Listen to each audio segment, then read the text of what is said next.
আজ দুপুরে গরম গরম ভাতের সাথে আমি বানিয়ে নিয়েছিলাম একটি স্ন্যাক্স, যার নাম হলো ভেজ পকোড়া বা বাঁধাকপির পকোড়া। বাঁধাকপির পকোড়া বানানোর জন্য বাঁধাকপিটাকে আমি ঝিরি করে কেটে নিয়ে ধুয়ে জল ঝরিয়ে রেখে দিয়েছিলাম অনেকক্ষণ, যাতে ভালো করে জলটা ঝরে যায়।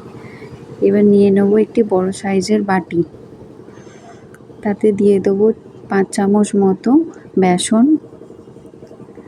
এবার দেবো কাঁচা লঙ্কা কুচি, চাল গুঁড়ি,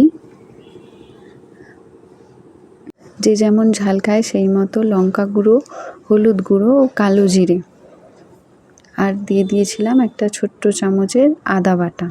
এবার অল্প করে জল দিয়ে তার সাথে বাঁধাকপিগুলো অল্প অল্প করে দিয়ে ভালো করে মেখে নেব।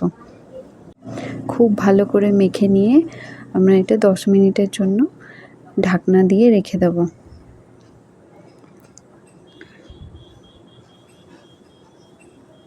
এবার 10 মিনিট পর ঢাকনা খুলে এতে আমি অ্যাড করব নুন, যেটা আমি এখনো পর্যন্ত দিইনি। এবার আবারও ভালো করে মেখে নিয়ে ঢাকনা দিয়ে রেস্টে রাখবো 1 ঘন্টা। এবার একটি ফ্রাইং প্যান ভালো করে গরম করে তাতে দিয়ে দেবো পরিমাণ মতো তেল। এবার ঢাকনা খুলে দেখুন কি অবস্থা, এটি পুরো নরম হয়ে একটুখানি হয়ে গেছে, এ থেকে জলও ছেড়েছে। আর এটাকে আবার ভালো করে মেখে নিয়ে ছোট ছোট বড়ার আকারে বানিয়ে ছেড়ে দেবো এই গরম তেলে।